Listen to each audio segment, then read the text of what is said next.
So Donald Trump might be really pissed off at the Federal Reserve right now, especially since they're potentially setting up for rate hikes rather than rate cuts. But he just saved a small $500 million. That's because, citing the 8th Amendment, the New York Court of Appeals threw out a $500 million fraud judgment, about $527 million fraud judgment against Donald Trump. Now, this doesn't mean that they're not still calling him a fraud. This, mind you, was back in 2022 when Letitia James, Democrat, who's now being investigated for mortgage fraud by Donald Trump, even though Donald Trump said he wasn't going to weaponize the justice system, he's giving them a taste of their own medicine. Letitia James alleged that Donald Trump was inflating values of his real estate empire for basically easier deals on refinances on loans, whether artificially inflating square footages or the values of properties like the value of Mar-a-Lago or other assets, to basically show that he was a low financial risk for banks. Now, Letitia James argues that was fraud. But a lot of other people look and go, wait a minute, the banks didn't lose any money. There were no victims.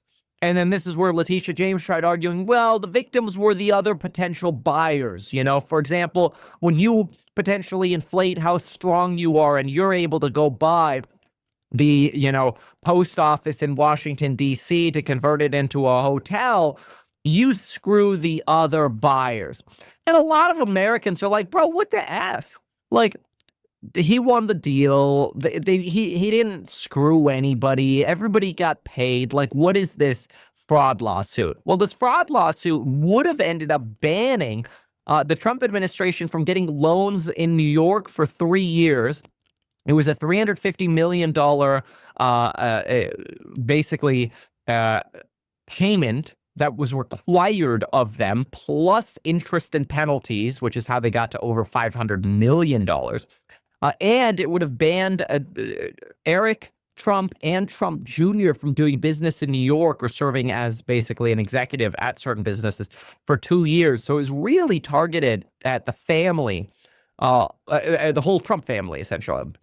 And now what you've had an appeals court decide, all right, look, we've got a 5-judge panel here. We're not going to make an argument about whether or not Donald Trump fraudulently misvalued these properties.